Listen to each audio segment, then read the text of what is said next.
For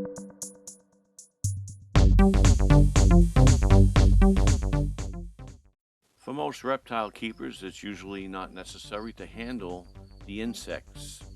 However, speaking as someone who's been capturing insects in the wild since he was a kid, I can tell you there's a right way and a wrong way to handle and restrain these delicate creatures. While holding, if you prevent free movement of the femur, this will cause the cricket to amputate its own leg. It will break and it will fall off. Better to restrain him by the tarsomeres.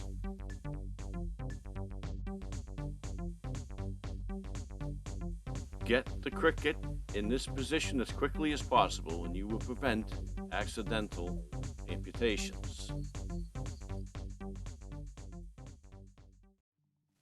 Outside in the garden at the string bean patch, there are numerous grasshoppers. I'm going to capture one so I can demonstrate this safe holding technique on a larger insect.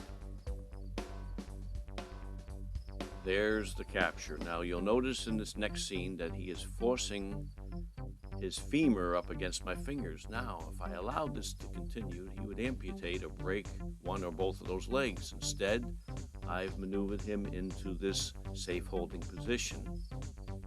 He's being held here by the tibias. He is being humanely restrained. You do not see the insect struggling, and I could hold him and have held him this way for a long time. This is the method of restraint used for the film The Geckoator. The only difference was it was a strip of tape holding him on the tibia.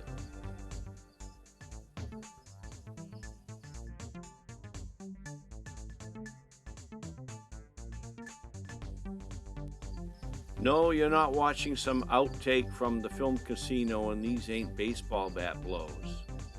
Little Governor Rachita here was so relaxed that these gentle taps were necessary just to get a little movement and reaction for the scenes I required. Tied up for hours as you produced the film? Wrong.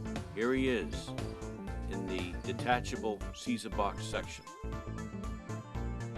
In this frame grab before the footage was cropped in the editor, you can plainly see the location of the masking tape restraint. And after 2 or 3 minutes of filming, he was released unharmed and his job was done.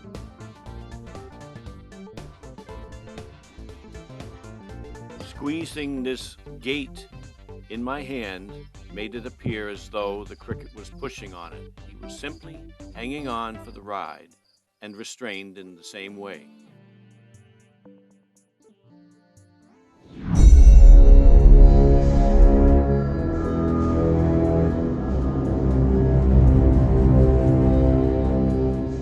The most bizarre comment was my degree of cruelty in leaving the cricket in the dungeon for long hours awaiting to be executed.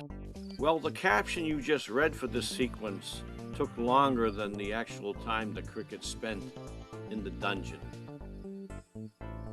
First, the gate is tested to make sure that it's operating smoothly.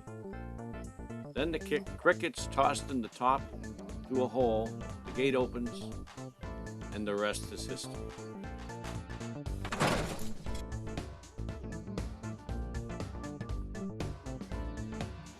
So which sequence was the most difficult to film? Well, it was by far this scene of the cricket going down the passageway and into the grandstands. I had originally tried it with 5 and 6 crickets at a time as a group. They would not cooperate as a group. Some climbed the walls, some went left, some went right, some came towards the camera instead of away from it. It was chaos until I found this cricket, and I named her the honey cricket because of all the crickets I tested, she was the one who did it correct. I got 4 wonderful takes with her, and I was so pleased at the end of over an hour of attempts that I gave her a kiss and I released her back into the population. Because of all the crickets I tried, she was the one who got the job done. So I hope you've enjoyed this behind-the-scenes look at at the cricket special effects in the Geckoator, and I'm also hoping that people that had some concerns about how the crickets were treated can see now that despite the false rumors of glue and staples and who knows what, that I do know how to handle insects and have treated them as humanely as possible. Thank you for watching.